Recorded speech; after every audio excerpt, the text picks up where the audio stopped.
I was always drawn to go to adoration in particular. It always felt like a safe place where I could connect with Jesus in a very real and tangible way.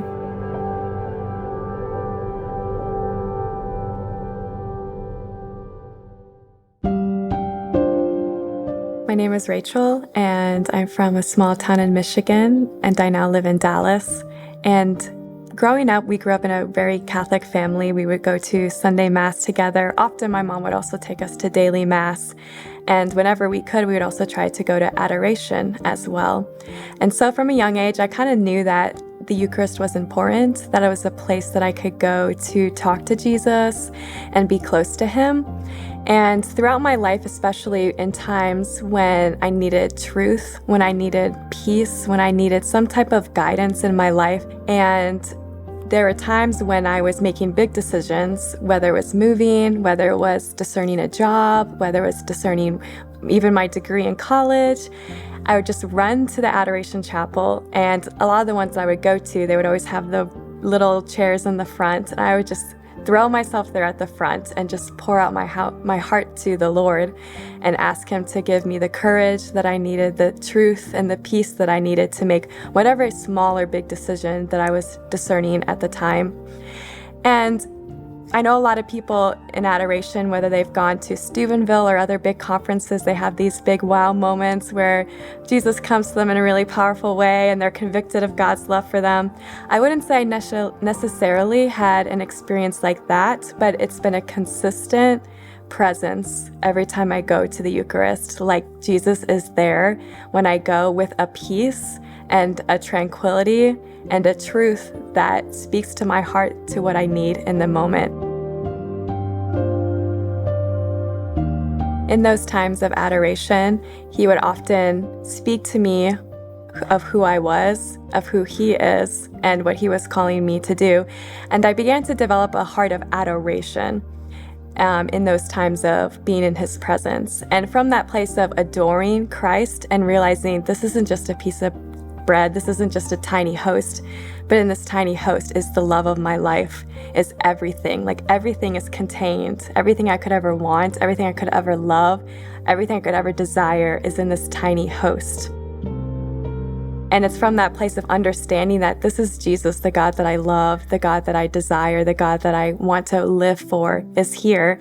From that place of adoration, I just began to receive a lot of these deep prayers and movements of my heart, from which a lot of songs that I've written have come from. In fact, the very first song that I wrote was I was in a little chapel when I worked at a Catholic camp.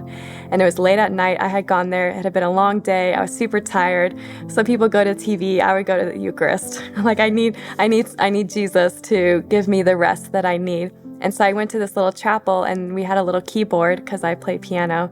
And I sat down at that keyboard and I just began to play.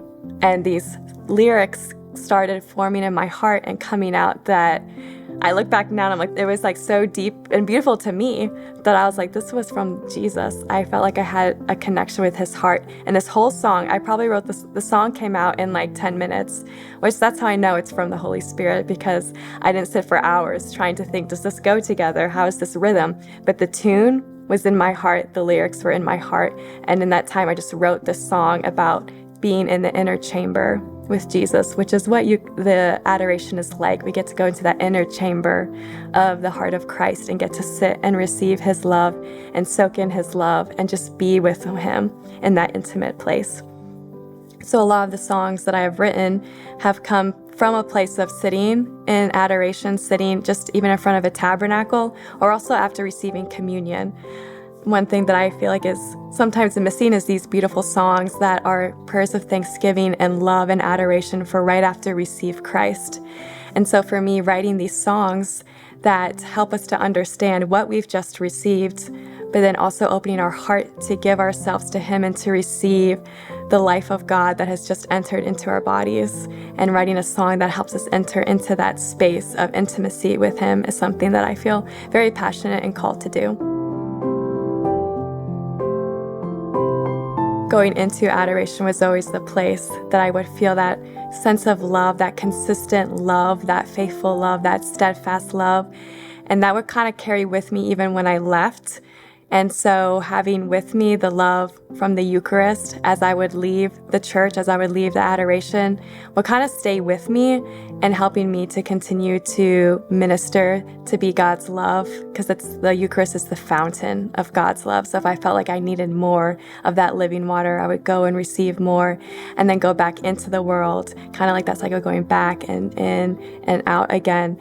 And so having that consistent place where I can go whenever I need to receive that, to be affirmed in that, to receive His love so that I can give more into the world.